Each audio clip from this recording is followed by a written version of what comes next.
नमस्ते मित्रों, जय जगन्नाथ। आप सभी का स्वागत है हमारे YouTube चैनल। आज की वीडियो बहुत ही रोचक होने वाली है क्योंकि आज की वीडियो में हम आपको बताने जा रहे हैं विश्वकर्मा जी के बारे में कुछ रोचक बातें। आखिर विश्वकर्मा जी है कौन और उनसे जुड़ी कुछ रोचक बातें, जैसे कि उनके परिवार के बारे में, उनके अन्य नामों के बारे में और साथ ही साथ वेदों में क्या उल्लेख किया गया है। वीडियो शुरू करने से पहले अगर आप हमारे चैनल पर नए हैं तो नीचे दिए गए बेल आइकन को प्रेस करके चैनल को सब्सक्राइब जरूर कर लें और अगर वीडियो अच्छा लगे तो लाइक करें, शेयर करें। वीडियो का कौन सा पार्ट आपको ज्यादा अच्छा लगा हो वो भी कमेंट करना ना भूलें। तो चलिए बिना देर किए प्रारंभ करते हैं आज की वीडियो। विश्वकर्मा। हिंदू धर्म में विश्वकर्मा को निर्माण एवं सृजन का देवता माना जाता है। मान्यता है कि सोने की लंका का निर्माण उन्होंने ही किया था।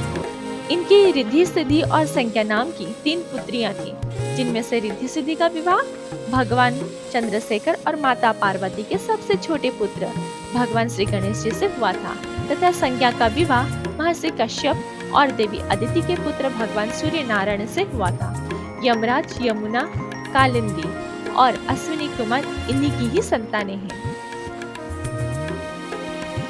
विश्वकर्मा जी का अन्य नाम, जैसे कि विश्वकर्मा हम तो जानते ही हैं, देव शिल्पी भी उन्हें कहा जाता है।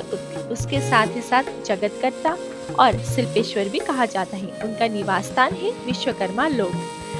वो कमंडल और पास को धारण करते हैं। उनका प्रतीक है औजार। माता पिता की बात करें तो उनके पिता का नाम है वास्तुदेव और माता की नाम है अंगिरसी।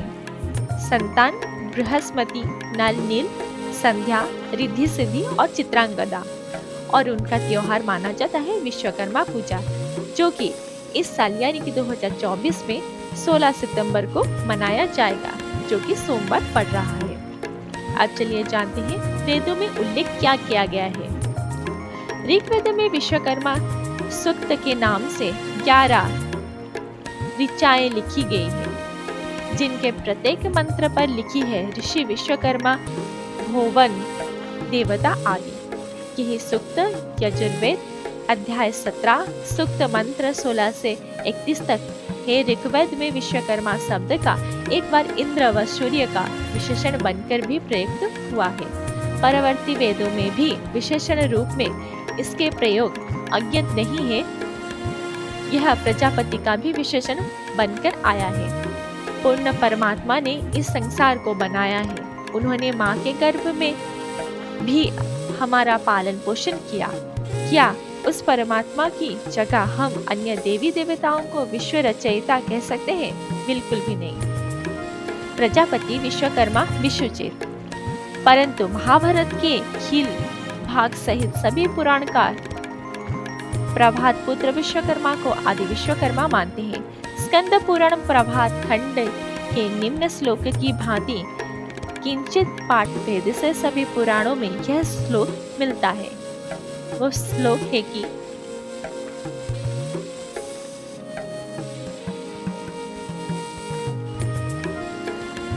महर्षि अंगिरा के ज्येष्ठ पुत्र बृहस्पति की बहन भुवना, जो ब्रह्म विद्या जानने वाली थी, वो अष्टम वस्तु महर्षि प्रभास की पत्नी बनी और उससे संपूर्ण शिल्प विद्या के ज्ञाता प्रजापति विश्वकर्मा का जन्म हुआ। पुराणों में कहीं योग सिद्धा वरस्त्री नाम भी बृहस्पति की बहन का लिखा है। शिल्प शास्त्र का कर्ता वो ईश्वर विश्वकर्मा देवताओं का आचार्य है, संपूर्ण सिद्धियों का जनक है। वो प्रभास ऋषि का पुत्र है और महर्षि अंगिरा के ज्येष्ठ पुत्र का भांजा है, अर्थात अंगिरा का दोहिता है। अंगिरा कुल से विश्वकर्मा का संबंध तो सभी विद्वान स्वीकार करते हैं। जिस तरह भारत में विश्वकर्मा को शिल्प शस्त्र का आविष्कार करने वाला देवता माना जाता है और सभी कारीगर उनकी पूजा करते हैं, उसी तरह चीन में लू पान को बदइयों का देवता माना जाता है। प्राचीन ग्रंथों के मनन अनुशीलन से यह विदित होता है कि जहाँ ब्रह्मा, विष्णु और महेश की वंदना अर्चना हुई है, वहीं भगवान विश्वकर्मा को भी परिस्पष्टवन किया गया है। विश्वकर्मा शब्द से ही यह अर्थ व्यंजित होता है।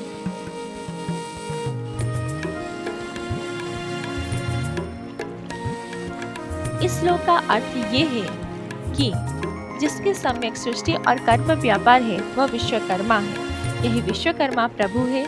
प्रभु पराक्रम, प्रतिपत्र, विश्ववरूप, विश्ववात्मा है। वेदों में भी कहा गया है,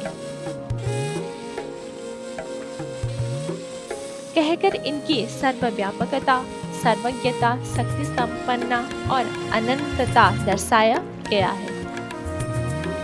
हमारा उद्देश्य तो यहाँ विश्वकर्मा जी का परिचय कराना है। माना कई विश्वकर्मा हुए हैं और आगे चलकर विश्वकर्मा के गुणों को धारण करने वाले श्रेष्ठ पुरुषों को भी विश्वकर्मा की उपाधि से अलंकृत किया जाने लगा हो तो यह बात भी मान लेनी चाहिए।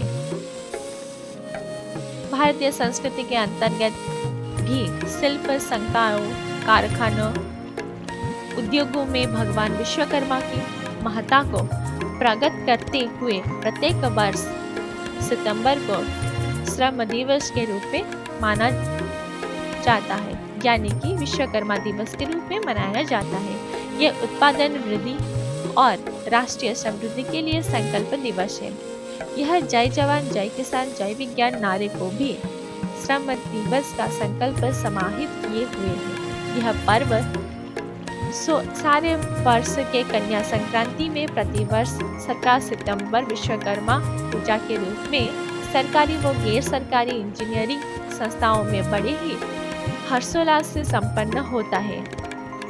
हालांकि 2024 में विश्वकर्मा का पूजा 16 सितंबर को मनाया जाएगा।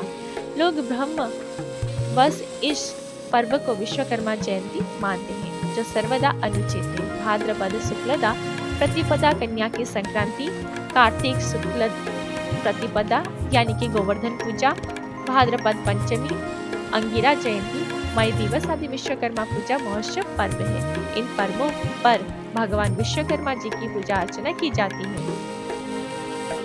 भगवान विश्वकर्मा जी की वर्ष में कई बार पूजा व महोत्सव मनाया जाता है। जैसे भाद्रपद शुक्ला प्रतिपदा स्थिति की महिमा का पूर्व विवरण महाभारत में विशेष रूप से मिलता है। इस दिन भगवान विश्वकर्मा जी की पूजा अर्चना की जाती है। यह शिलांग और पूर्वी बंगाल में मुख्य तौर पर मनाया जाता है। अन्नकूट यानी कि गोवर्धन पूजा दीपावली से अगले दिन भगवान विश्वकर्मा जी की पूजा अर्चना यानी कि औजार पूजा की जाती है।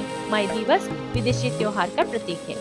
ऋषि क्रांति श्रमिक वर्ग की जाति का नाम ही मई मास के ऋषि श्रम दिवस के रूप में मनाया जाता है। 5 मई को ऋषि अंगिरा जयंती होने से विश्वकर्मा पूजा महोत्सव मनाया जाता है। भगवान विश्वकर्मा जी की जन्मतिथि माघ मास त्रयोदशी शुक्ल पक्ष दिन रविवार का ही साक्षात रूप से सूर्य की ज्योति है। ब्राह्मण हेली को यजो से प्रसन्न होकर माघ मास में साक्षात रूप में भगवान विश्वकर्मा ने दर्शन दिए। श्री विश्वकर्मा जी का वर्णन मदर हने वृद्ध वशिष्ठ पुराण में भी है। 4 युगों में विश्वकर्मा ने कई नगर और भवन का निर्माण किया है। कालक्रम में देखें तो सबसे पहले सत्ययुग में उन्होंने स्वर्गलोक का निर्माण किया, त्रेता युग में लंका का, द्वापर युग में द्वारका और कलियुग के आरंभ के 50 वर्ष पूर्व हस्तिनापुर और इंद्रप्रस्थ का निर्माण किया। विश्वकर्मा ने ही जगन्नाथपुरी के जगन्नाथ मंदिर में स्थित विशाल मूर्ति कृष्ण, सुभद्रा और बलभद्र का, जिसे हम बलराम भी कहते हैं, उन्हीं का निर्माण किया। विश्वकर्मा जयंती हिंदू धर्म में ब्रह्मांड के दिव्य वास्तुकार भगवान विश्वकर्मा को समर्पित है। विश्वकर्मा भाद्र के बंगाली महीने के अंतिम दिन विशेष रूप से भद्रा संक्रांति पर निर्धारित की जाती है। यही कारण है कि जब सूर्य सिंह से कन्या पर हस्ताक्षर करता है, इसे कन्या संक्रांति के रूप में भी जाना जाता है। आशा है आपको आज की वीडियो अच्छा लगा होगा। अगर हमसे कुछ भी भूल चूक हो जाए तो कृपया हमें माफ कर दें। फिर मुलाकात होगी नई कहानी के संग, नए अध्याय के संग। तब तक के लिए धन्यवाद। जय जगन्नाथ।